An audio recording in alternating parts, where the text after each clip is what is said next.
Expediting with Lucy in the control room. The USS Cod, there's the maps. Emergency lighting. Got to back up here, not a lot of room.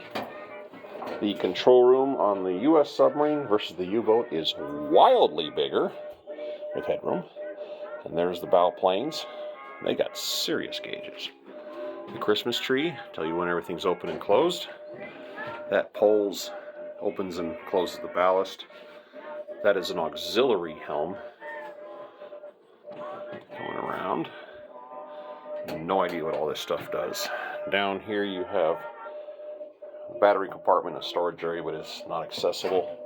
And I shot that teeny bit of video up here in the control room, the actual conning tower area, but they won't let you go up.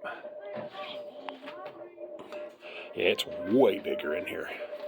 Gauges and valves doing what gauges and valves do.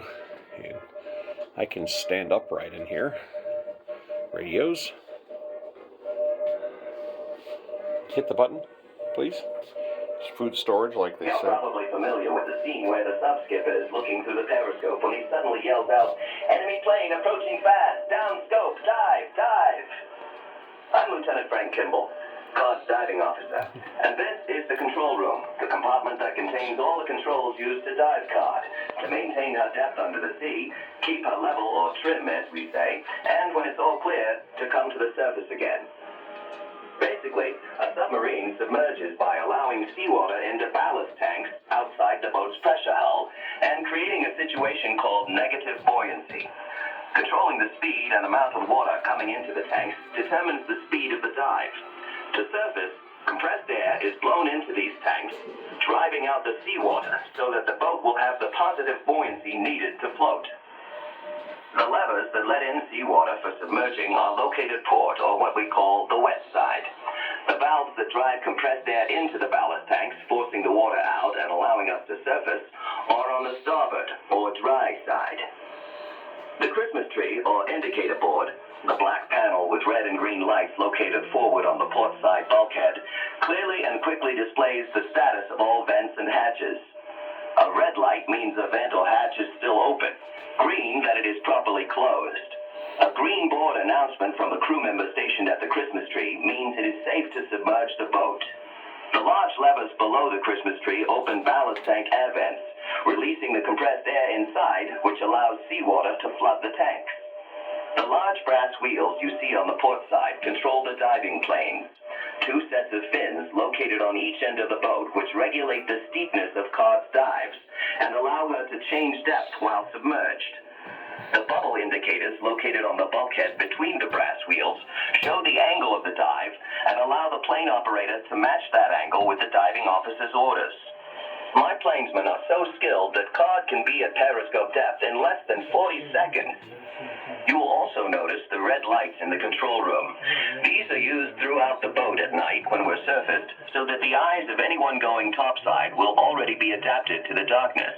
We call this rigged for red. The control room also contains a plotting table where Cod's officers can utilize their charts to determine position and assist the captain in developing the best strategy for attack. The ship's main gyro compass, used for navigation, is set into the plotting table. The large wheel you see forward is the backup helm, which can be used to steer the boat in case the main helm, located in the conning tower above, is damaged. As you can imagine, with a vessel this size, the wheel is very difficult to turn and requires a team of crewmen taking turns in order to steer the boat. The ladder you see in the middle of the control room leads to the conning tower, a 17-foot by 8-foot diameter tube where Cod's attacks on enemy ships are directed. It's where the skipper commands up scope to look through the periscope. Actually, Cod has two periscopes, one for initial or general observation that also has built-in radar, and the attack scope, which is thinner with a smaller head, making it more difficult to see by enemy lookouts. Take a look at our periscopes above the conning tower when you're topside. With 11 people on duty during an approach, it's pretty busy in the conning tower, but you can climb halfway up the ladder and take a peek. Here, in addition to the helmsman or driver of the boat, officers and crewmen stand watch over sonar, radar, the torpedo firing buttons, and Cod's highly advanced Torpedo Data Computer, or TDC. conditions, the skipper can set his torpedoes to run very specific and highly accurate angles to the target. With the correct solution light from the TTC, the skipper gives the order to fire.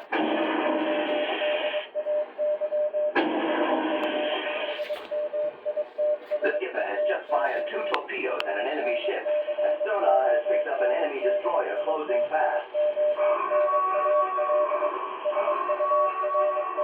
Time to dive and rig for depth charging. Look for something to hold on to if it gets rough, and continue to proceed aft. All right, expediting with Lucy, moving back.